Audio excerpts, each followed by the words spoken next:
ছড়ার নাম রংবদলের ব্যাপার স্যাপার। কবি ভবানী প্রসাদ মজুমদার। দিল্লি থেকে বিল্লি এলেন দুধের মতন সাদা। কলকাতার এক কালো বেড়াল বললে তাকে, দাদা আসুন বসুন, কেমন আছেন, বাড়ির খবর ভালো? সাদা বেড়াল বললে, তোমার রংটা কেন কালো?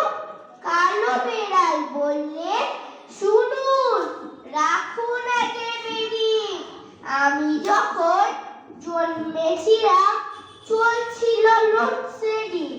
কুচবিহারের রাজার ছিল একটা কালো হাতি, যখন তখন সেই হাতিটাই কোন